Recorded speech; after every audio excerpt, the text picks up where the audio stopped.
I think the concern that people have about the compassion is that they think about the mega prison in El Salvador accused of torture and overcompensation of prisoners, and they say those are deterrent policies for sure, but they're not compassionate. I wonder how you would respond. No, those prisons, that's all anti-Bukele propaganda.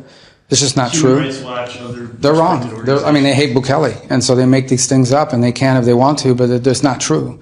The people that were removed from this country were dangerous criminals. These were not migrants, these were criminals.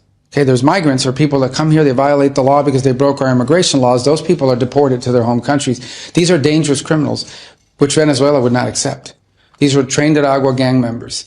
And MS-13 members who are Salvadorian, who were deported to their country, and they're criminals, and their gang affiliation is a crime in El Salvador. And that's why they were able to, you couldn't even live in El Salvador. You couldn't walk the streets of El Salvador. Now it's one of the safest countries in the region. That's why President Bukele has 90% approval rating. If someone is in this country unlawfully, our law says you deport them to their home country. And most countries will accept their migrants, some don't. But if you're a criminal migrant, then you're going to be deported ideally to your home country, but in the case of the Venezuelan gangsters, the Venezuelan regime wouldn't take them. So we had to find somewhere to send them. What they're not going to be is in our prison system, because you know where prison gangs grow and metastasize? Inside of prisons. That's how MS-13 emerged, out of the prison system of California. And then it migrated down to El Salvador, and of course has had a presence in the United States. Unlawful migration is one thing. Unlawful migration by criminal actors who come into this country and commit horrifying crimes is a whole different category. How long should they stay in prison? Who's this? The people that have been deported to El Salvador. Well, they need to go back to they're gangsters, and being a gang member is a crime in El Salvador. If they could be sent to Venezuela, if Venezuela would accept them. President Bukele has offered to send them to Venezuela.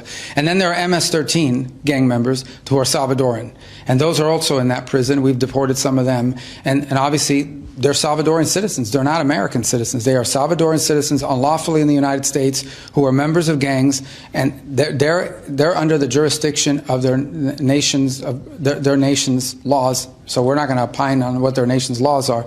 In the case of the Venezuelan gang members, we would have sent them to Venezuela, except Venezuela wouldn't take them. It's just they've been in prison with no sentence, there's been no process, so they could be no definite leave process. They're gang members that were in the country unlawfully. We offered to send them to Venezuela. The Venezuelans wouldn't take them. So we found an alternative location. Where they're not going to be is in the prison system of the United States, recruiting new gang members while in prison so they can come out and create even more crime in our country.